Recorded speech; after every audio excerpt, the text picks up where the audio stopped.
video, I want to continue the series I was doing before in terms of talking about Michel Foucault and talking a little about the work of Michel Foucault and the reason why it's so significant in debate and the way that it carries through so many arguments in debate. In this particular video, I want to talk about Foucault on the negative versus policy teams and the way that I think both that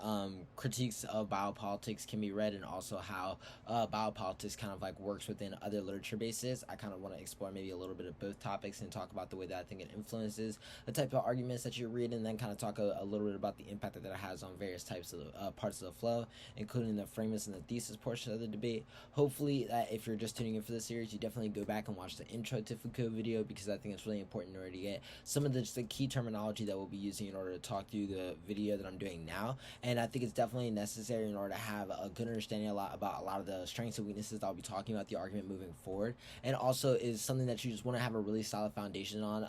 if you're a policy team or a critical team, because I think that Foucault, it shows up in a lot of literature that is just written about politics, culture, etc., and philosophy. And so I think that it shows up like regardless of what type of argument you're reading in some way, shape, or form. And so the more knowledgeable you can be about the way in which like biopolitics shows up and the kind of like influence that that argument has on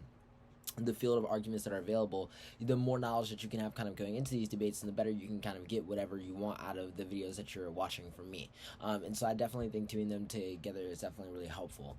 In this particular video, I want to start off talking just about like maybe what some of the focal points or the pros and cons are of a critique of biopolitics and where you might see it in other literature bases. I think that when talking about biopolitics, a lot of the ways in which Foucault's literature has been taken up by various fields of study is mostly in the context of, I think, various questions of the way that identity and subjects are kind of formed in the relationship to that identity. I think there are a lot of ways that like questions of things like race, gender, sexuality, and class all really influence the question of biopolitics, because things like population management happen along these lines. And also if you think about some of the ideas that we were having about the idea of a panopticon, the way in which kind of surveillance data regimes, culture, etc., inform the way that we ourselves kind of like act. Foucault is like really interesting in the way that he's kind of drawn a variety of literature bases to kind of begin to talk about sexuality and gender as like these sets of performances and to really interrogate them. And so I think there are a lot of really interesting ways in which Foucault's literature can show up on the negative as like places to read queer theory, places to just read straight up critiques about politics, places to read arguments about race and class. And I think there are a bunch of different ways in which you can talk about these things, but I think really putting in the time to have really contextual arguments that are specific and kind of pull from the strengths of these different literature bases can be really helpful in kind of diversifying your offense. And I think it's just generally a good idea for what you should kind of look forward to going throughout the rest of the kind of videos I'll be doing talking about Foucault as a negative argument. Additionally, I think that when you're thinking about what are some of the things that you should really be focusing on when you're reading Foucault, I think that in my experience when reading arguments about biopolitics, most of mine considering ones that were really made about race and biopolitics and the way in which like population management happens under like biopolitics that are kind of like created upon lines of race. And I think that when I was kind of like creating that strategy, a lot of the stuff that I found really interesting was creating really nuanced ways to talk about impact comparison and talk about how the management of life kind of intrudes every impact scenario, because I think there are really interesting ways in which you can talk about the management of life broadly, and the more that you can make a coherent story between that connection in your link story and in the impact comparison that you'll be doing, and the way that you can kind of like pull that out in order to form your net benefits for the alternative, ultimately I think is like the most beneficial way for you to kind of like form this argument in a way that really allows you to compete with affirmatives both at the level of really questioning their relationship to debate and making arguments about the role of debate, while also being able to make arguments about like sheer magnitude in terms of the types of violence that is created under a biopolitical system. Additionally, when I'm thinking about maybe some of the cons of this argument, I definitely think that in terms of the question of like what we should do in the face of like governance or in the face of politics, I definitely think that some of the arguments that biopolitics has aren't so like anti-political or against the idea of like the possibility of the state kind of being used as a frame for how we think about creating change and as like a mechanism for change. And so I definitely think that if you're looking for something that's like a much harder push against like just why liberalism in the state is good in general, then there are definitely parts of this that I think can be really challenging in order to really read, especially if you're reading stuff that feels closer to kind of like more primary source interpretations of Foucault. But I do think that when you're start to see this in the context of people that are talking about this in the context of race, gender, and sexuality, and really contextualizing it to various historical experiences of violence, there's a much larger kind of like set of offensive reasons for why the kind of use of the state as a normative political tool is like kind of like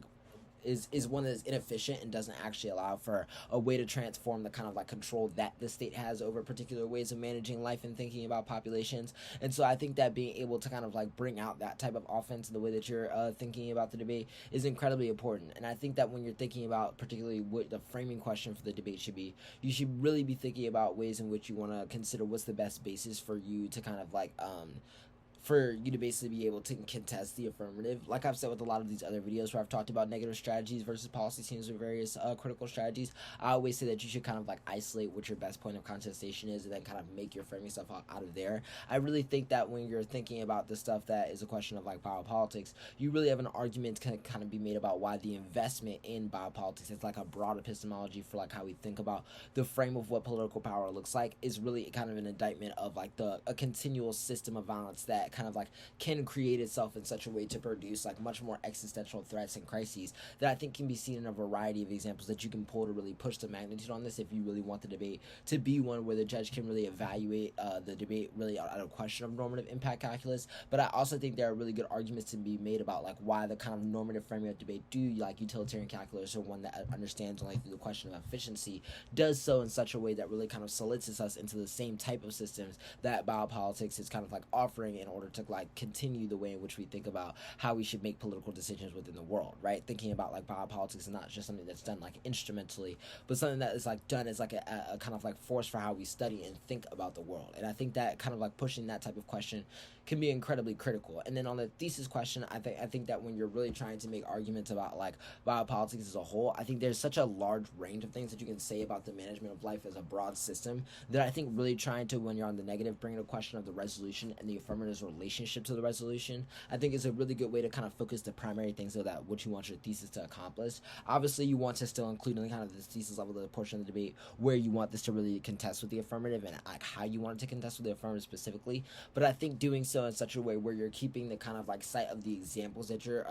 citing from really narrow and as relatable to the affirmative as possible. I think the more juice you'll get out of those examples' existence instead of just trying to like pull as many examples you can about the pure scale biopolitics without really like relating it to the actual process that the affirmative is undertaking and investing in order to like continue that system. Hopefully this video was helpful for you, and hopefully you'll continue to tune into the series that I'll be doing on Michel Foucault because I'll really enjoy doing it. Thanks.